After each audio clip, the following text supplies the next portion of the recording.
एक समय अफ़ीम का गढ़ कहे जाने वाले बाराबंकी जिले में उसकी खेती का दायरा बढ़ाने की कवायद फिर से शुरू हुई है। यहाँ इस बार काश्तकारों की संख्या पिछले साल के 2500 लाइसेंस के मुकाबले दुगनी कर दी गई है। जिला अफ़ीम कार्यालय पर 6 जिलों के 5000 किसानों को लाइसेंस देने की प्रक्रिया चल रही है। इन 6 जिलों में बाराबंकी, लखनऊ, रायबरेली, अयोध्या, गाजीपुर और मऊ जिले शामिल हैं।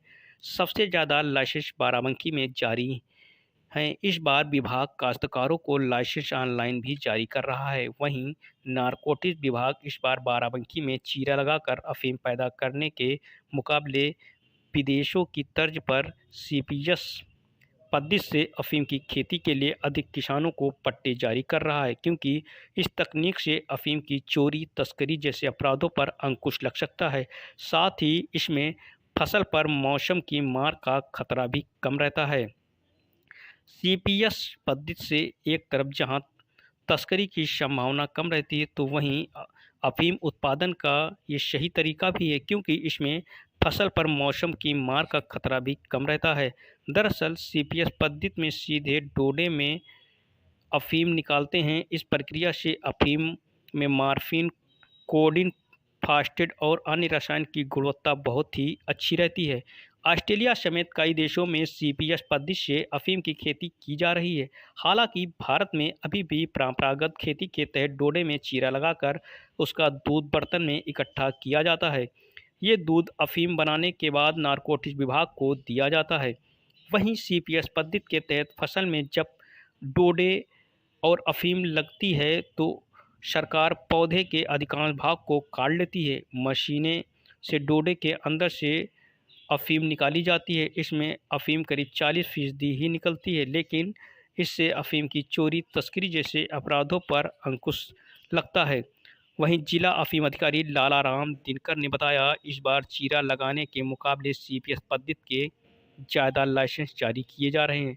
सीपीएस पद्धति में किसानों को नुकसान की आशंका कम रहती है। किसान भी इस पद्धति से खुश दिखाई दे रहे हैं, क्योंकि इस पद्धति के तहत कृषि करने वाले किसानों को अफीम की औसत का झंझट नहीं होता। साथ ही अफीम निकालकर स्टोर करने और उसकी सुरक्षा की समस्या से भी राहत मिलती है। हालांकि अभी सभी किसानों को सीपीएस पद्धति अनिवार्य नहीं की गई है। किसान परंपरागत रूप से ही अफीम का उत्पादन कर रहे हैं, लेकिन भविष्य में विदेशों की तरह यहाँ भी सभी किसानों के लिए सीपीएस पद्धति लागू किए जाने की योजना है।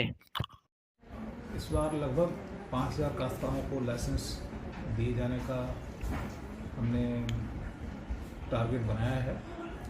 इसमें से लगभग 2500 काश्तकार हमारे पुराने काश्तकार हैं जो चल रहे हैं, और 2500 हमने और नए काश्तकार जो पिछले 7 वर्षों में कटे हुए हैं उनको मौका दिया जा रहा है सरकार की नीति के हिसाब से।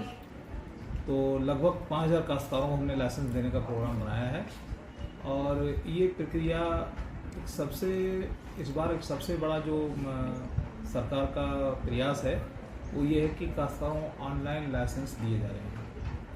उसमें से जो चालू काश्तकार हैं उनको ऑनलाइन देने का हमने किया है, और लगभग उसमें से 800 काश्तकारों को हमने ऑनलाइन लाइसेंस दिया है। नुकसान हो जाता है, अब उसके लिए तो सरकार की नीति आती है। हम लोग यहाँ से जो भी है रिपोर्ट बना के भेज देते हैं, सरकार उसमें जो रिएक्शन चाहे। और इन्हीं सब चीज़ों से बचने के लिए जो सरकार ने प्रयास किया है कि 2 कैटेगरी के लाइसेंस दिए जा रहे हैं इस बार। एक तो चीरा लगाने वाले और दूसरे बिना चीरा लगाने वाले। तो चीरा लगाने वाले में नुकसान की संभावना ज़्यादा रहती है, इसलिए चीरा लगाने वाले काश्तकारों को धीरे धीरे कम किया जा रहा है, और जो बिना चीरा लगाने वाले हैं जिसको सीपीएस पद्धति बोलते हैं उसके लाइसेंस बढ़ाए जा रहे हैं, और उसमें नुकसान की कम से कम संभावना रहती है। और अगर नुकसान होता है तो उसकी रिपोर्ट सरकार को करते हैं। सरकार अपने स्तर से जो भी चाहती है तो सरकारों को काश्तकारों को लाइसेंस मट रहे हैं। काहे चीज़ का लाइसेंस यहाँ मिल रहा है? पोस्ता का लाइसेंस। पहले आप बता रहे हैं कि पहले पुरखे दादा आपके करते थे। हाँ, पुराना लाइसेंस है का कोई नया आज थोड़े मिला है।